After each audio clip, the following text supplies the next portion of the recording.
surprised if it doesn't work out that way. I mean, you really have to be careful what you wish for, because you might get it.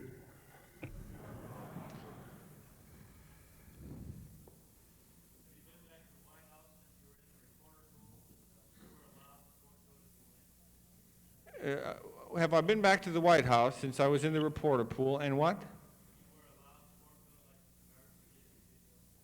Yeah, you can, to the White House press room on there. You can wear a sport coat or any other thing, as long as you have your Secret Service card.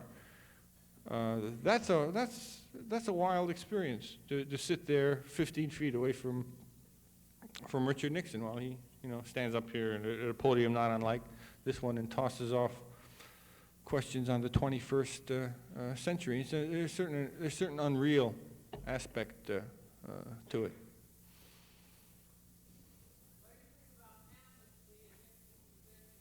What do I think about amnesty and Nixon's position on it? I am personally in favor of amnesty. If I were a politician, if I were the president, I would not grant unconditional amnesty. I think this is just a good kind of the perfect issue to give to the people to decide, because amnesty is, after all, a forgiveness, and if they want to forgive them, fine. Let's hold a referendum on the question and have an educational debate. I mean, a series of them beforehand, and find out whether, because I think it will be more divisive to grant an amnesty that is unpopular than it is not to grant an amnesty that would be popular. In any case, what Richard Nixon's position on it is, I think, is just his way again of playing on the fears of people and their passions, and in no way the kind of leadership I would like to see out of the president. I think he has played the POW question like a violin. He made them, the cause of the war rather than its result. And now he has rescued, and this is the genius of the man, he has rescued out of that miserable war these heroes to give to the nation. I can't remember another war where the chief heroes of it were the POWs.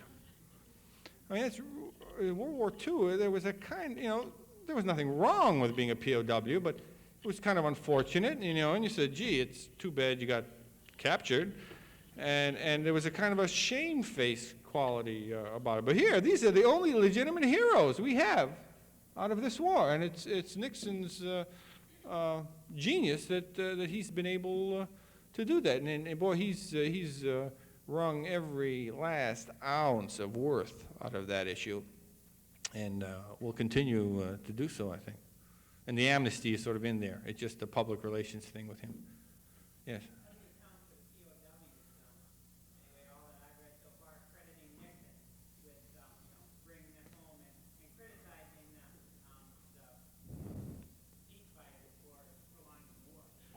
Yeah, well, I think the POW's attitude is fairly reflective of the kind of guys they were when they went into the service. They're generally officers. Most of a lot of them are airmen, and they're pretty much gung ho guys. And then I would think they'd favor that war.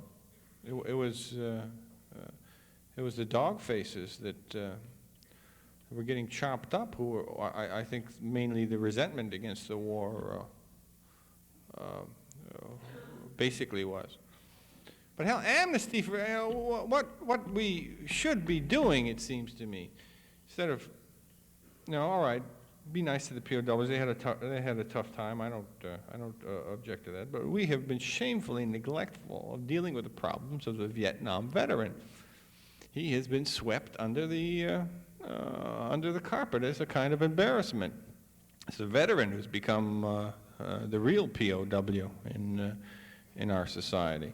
And just to play up these few hundred POWs who come in as heroes and give them cars and everything, it's unconscionable, it seems to me.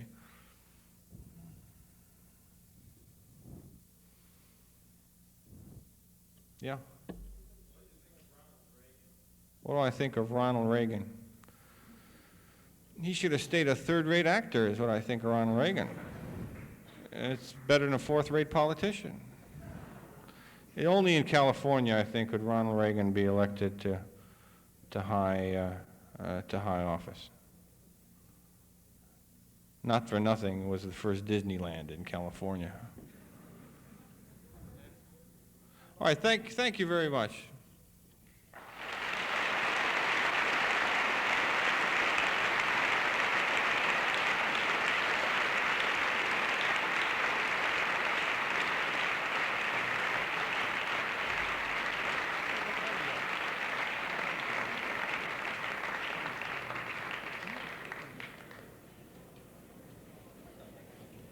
Thank you very much, people. And don't forget the Topang Dance Theater of Ballet at 8 o'clock at C.Y. Stevens Auditorium, sponsored by the Committee on Lectures tomorrow night.